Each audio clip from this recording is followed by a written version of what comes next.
योगा ने दुनिया के मंच पर अपने मजबूत पांव रख दिए हैं। वजीर आजम मोदी की तरफ से योगा का आलमी दिन मनाने की तजवीज के 3 महीनों के अंदर ही अक़वाम मुत्तहिदा ने योग को गले लगा लिया है।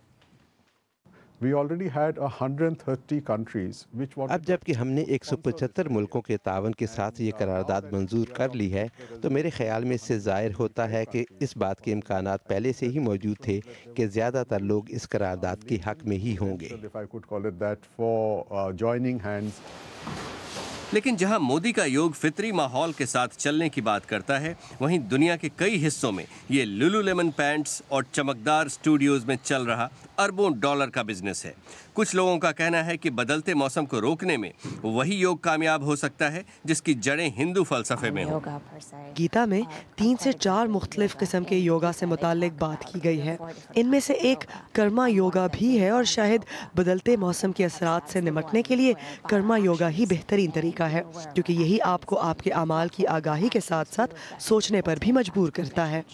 ऐसे बहुत सारे योगा स्कूल हैं जो मोदी के योग दर्शन से मेल खाते हुए नजर आते हैं, लेकिन कई ऐसे भी हैं जिन्होंने योग की भारतीय जड़ों को उखाड़ फेंका है। तो योग के जरिए बदलते मौसम को काबू में लाने के बारे में उनकी क्या सोच है? तारा स्टाइल्स योगा की दुनिया में एक तरह की बागी कहलाती हैं। वो एक कामयाब मॉडल और अमेज़न पर सबसे ज्यादा बिकने वाली किताबों में से एक स्लिम काम एंड सेक्सी की मुसन्निफा तो हैं ही, उन्होंने स्ट्राला के नाम से योगा का एक अलग ब्रांड ही बना दिया है।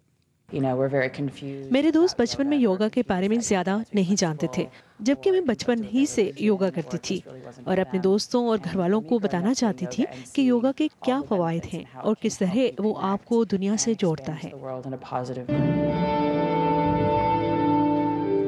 तो लीमा में दुनिया भर से जमा हुए रहनुमाओं को साफ तवानाई और कार्बन क्रेडिट पर बहस करने दीजिए। आप लंबी सांस लेकर तैयार हो जाएं हाथ पांव फैलाने के लिए। Brajesh Upadhyay, BBC news, New York.